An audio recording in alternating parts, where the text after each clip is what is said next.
بسم اللہ الرحمن الرحیم۔ محترم ناظرین کرام، سلسلہ چل رہا تھا نبی اکرم صلی اللہ علیہ وسلم کے تعلیم و تربیت کے انداز کے سلسلے میں، یعنی کبھی ایسا بھی ہوتا ہے کہ جناب نبی اکرم صلی اللہ علیہ وسلم اگر ضرورت محسوس کرتے تو سوال میں جتنی بات پوچھی گئی ہے اس سے زائد بات آپ اپنی طرف سے بتا دیتے تاکہ موقع و ضرورت پر سائل کو وہ مزید باتیں کام آئے، جس سے جناب نبی اکرم صلی اللہ علیہ وسلم کی کمال شفقت و کمال رأفت کا بآسانی اندازہ لگایا جا سکتا ہے۔ اس میں سے آج میں آپ حضرات کے سامنے ایک حدیث پیش کروں گا۔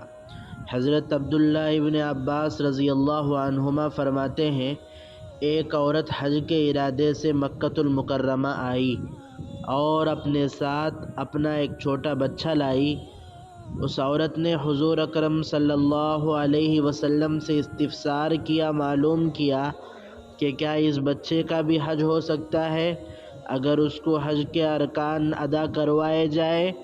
تو آپ صلی اللہ علیہ وسلم نے جواب میں ارشاد فرمایا، نعم وَلَكِ اجر، جی ہاں، اس بچے کا حج ہو جائے گا اور حج کرانے کا تم کو بھی ثواب ملے گا۔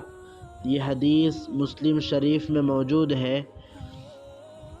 دراصل غور کیجئے، اس حدیث میں آپ حضرات، سوال صرف اتنا تھا کہ کیا اس چھوٹے بچے کا حج ہو جائے گا؟ تو جواب میں نعم یعنی جی ہاں ہو جائے گا یہ کہہ دینا کافی تھا، لیکن نبی اکرم صلی اللہ علیہ وسلم نے سوال سے زائد ایک بات ارشاد فرمائی، وَلَكِ اجر، حج اس کا ہوگا لیکن ثواب تم کو بھی ملے گا۔ وجہ ظاہر ہے، کیونکہ عورت ہی بچے کی انگلی پکڑ کر یا گود میں اٹھا کر اس کو حج کرائے گی، اس لیے اس کو اجر و ثواب ملے گا۔ اجر کا وعدہ آپ نے حج کروانے کے لیے کیا تاکہ دوسرے والدین کو ترغیب ملے کہ وہ بھی اپنے کم سن بچوں کو حج و عمرہ کرائے۔ والدین کو کم سن بچوں کو بیت اللہ کی زیارت کرانے میں دقت تو ہوگی، لیکن اجر و ثواب ضرور ملے گا۔ اجر و ثواب کی یہ امید و لالچ بچوں کو اپنے ساتھ بیت اللہ لانے پہ آمادہ کرے گی۔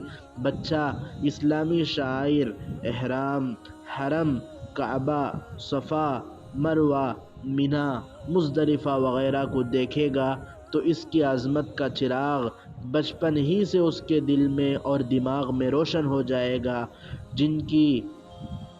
جس کی وجہ سے زمانے کے ساتھ جن کے لو جو ہے مرور زمانہ کے ساتھ تیز سے تیز تر ہوتی چلی جائے گی انشاءاللہ تبارک و تعالی۔